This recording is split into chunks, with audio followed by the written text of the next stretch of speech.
AVtv is a product of the AV journalism class produced for the students of Amador Valley High School. The views expressed on the show do not represent the views of AVHS teachers, admin, or PUSD personnel.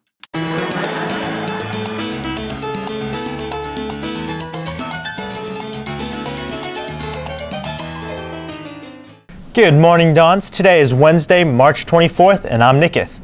Okay, Dons, so a new competition is heading our way. The Pleasanton Art League presents the new Pals Pal 2021. This art competition is open to all middle school and high school students. The artwork must have been created wholly by the student and have been completed between January 2020 and right now. The first 200 submissions will be accepted and published in the Pals Pal virtual art show at pal-art.com from May 1st to May 31st.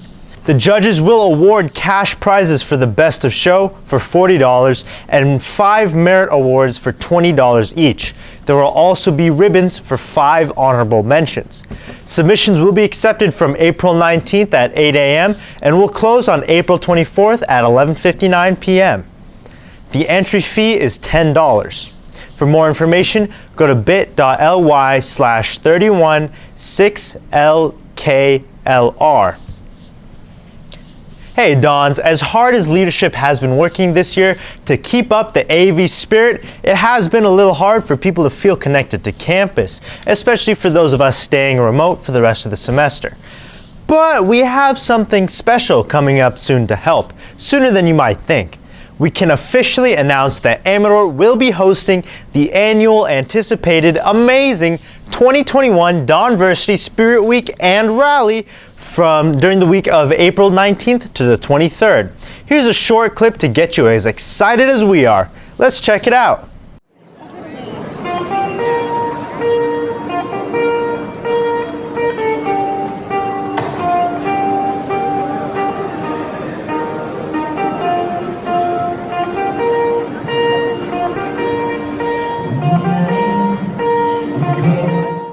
Dons, during March, we will be honoring women's history by making segments that feature influential women. Today, we are featuring Jill Biden. Let's see how much you know about our First Lady. This is Jill Biden. Jill Biden is the First Lady of the United States, a community college educator, and a best-selling author. In 1976, Jill Biden began teaching English at St. Mark's High School in Wilmington. She then became a reading specialist at Claymore High School. Jill Biden taught English at Rockford Center Psychiatric Hospital while also pursuing a Master of Arts in English from Villanova University. In 1993, she accepted a job at Delaware Technical Community College, and in 2007, she received a Doctor of Education in Educational Leadership from the University of Delaware. Do you think you'll keep teaching if you become First Lady? I hope so. Really? I would love to. If we get to the White House, I'm going to continue to teach. It's important. And I want people to value teachers and know their contributions and lift up the profession. So you're really planning to do it as First Yeah. Lady? Wow. Yeah. As First Lady, Dr. Biden continues her work for education, military families, and fighting cancer.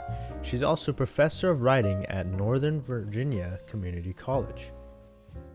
Do you ever find yourself confused as to how to get your license during this pandemic? Well, we are too, and it's important to know how to do this because once you figure it out, well, then you get to drive. So we went out and did some investigating. Here's another segment about how to get a license. Let's check it out.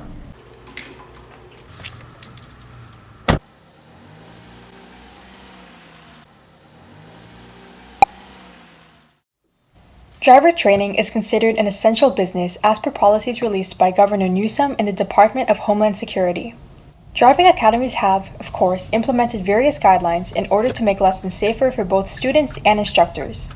Lesson participants must self-certify according to guidelines issued by the CDC and the World Health Organization. Furthermore, each car must be equipped with a sneeze guard, hand sanitizer, and HEPA air filters. Most Amador students are taking similar paths in terms of driving courses. We interviewed Sarah Benoni, a current Amador sophomore, to get an inside look on driver's ed. So I studied for the permit test through Coastline Academy because it was free and let me learn and go at my own pace. And then I took the permit test at the DMV. And then I got my instructor lessons through Coastline Academy. And then finally, I'm going to be taking my license test at the DMV. The process has not been easy for everyone. Many have found themselves in periods of wait or delay. I've had a ton of friends who weren't able to take their tests at the DMV or their actual driving tests because we were in periods of lockdown. And some of my friends had to wait for up to 3 months in order to get their license. Nevertheless, the value of driver's ed has most continuing their education despite the circumstances. But it's definitely worth it because I love being able to travel to new places that I haven't explored yet, and I think that's really exciting. This has been an overview on driver's ed during the pandemic. Now, let's go to today's news brief. Take it away, Albertine. Part of America's diversity are Asian Americans. They formed a strong community and remain one of the biggest demographics of the U.S. population, which makes the Atlanta shooting all the more horrible. On March 16th, barely a week ago, 8 people were killed after a shooter pulled up to 3 different spas. 6 of them were Asian American. Robert Long was identified as the shooter, whose motives remain unknown, but this tragedy happened now at a time where a bigger trend of Asian American violence has been spreading across America. Here's an interview with Dion Lim, a local news anchor on ABC7. And I think what's happening is not necessarily more cases, but more cases are coming to light. And there's a very big difference between those two things, because a lot of Asian Americans tell me this is not new. And you look historically, this has been going on for decades and probably hundreds of years. It's just never had so much attention. The world has not watched quite so intently. Stop AAPI Hate is an organization that promotes Asian American and Pacific Islander safety. During the pandemic, the number of reports of racial discrimination they've received have skyrocketed, with an overwhelming majority being in the form of verbal harassment. California has one of the heaviest rates of Asian American discrimination, but locals are telling a different story. People are stepping up to help support the Asian American community without hesitation, especially seen here in Pleasanton. Different communities is what make us stronger. Remember, no matter whether it's in Pleasanton or anywhere else, we keep our town safe and free of discrimination. All right, now it's time for AVtv at Home, featuring a St. Patrick's Day recipe. Let's check it out. Today, we'll be making a classically Irish shepherd's pie in honor of St. Patrick's Day. Let's begin. For this dish, you'll need Irish butter, milk, ground meat, potatoes, Worcestershire sauce, or if you don't have it, A1 steak sauce, salt, pepper, and other European spices, colorful carrots, onions, beef broth, and vinegar.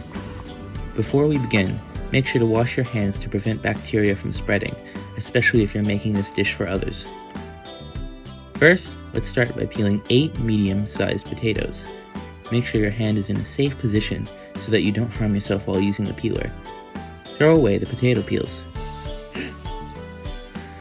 Season the potatoes with salt, pepper, and other spices in tasteful quantities. Rub the potatoes in order to make sure that the spices stick to the potato. Prick each potato with a fork so that the potato is boiled properly.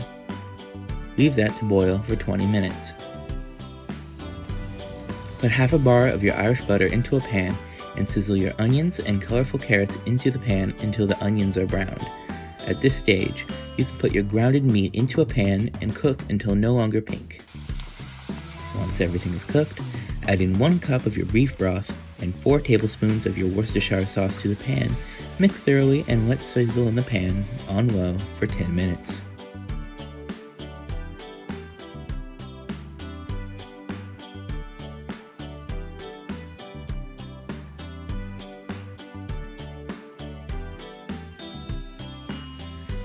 When done, place into 2 casserole pans.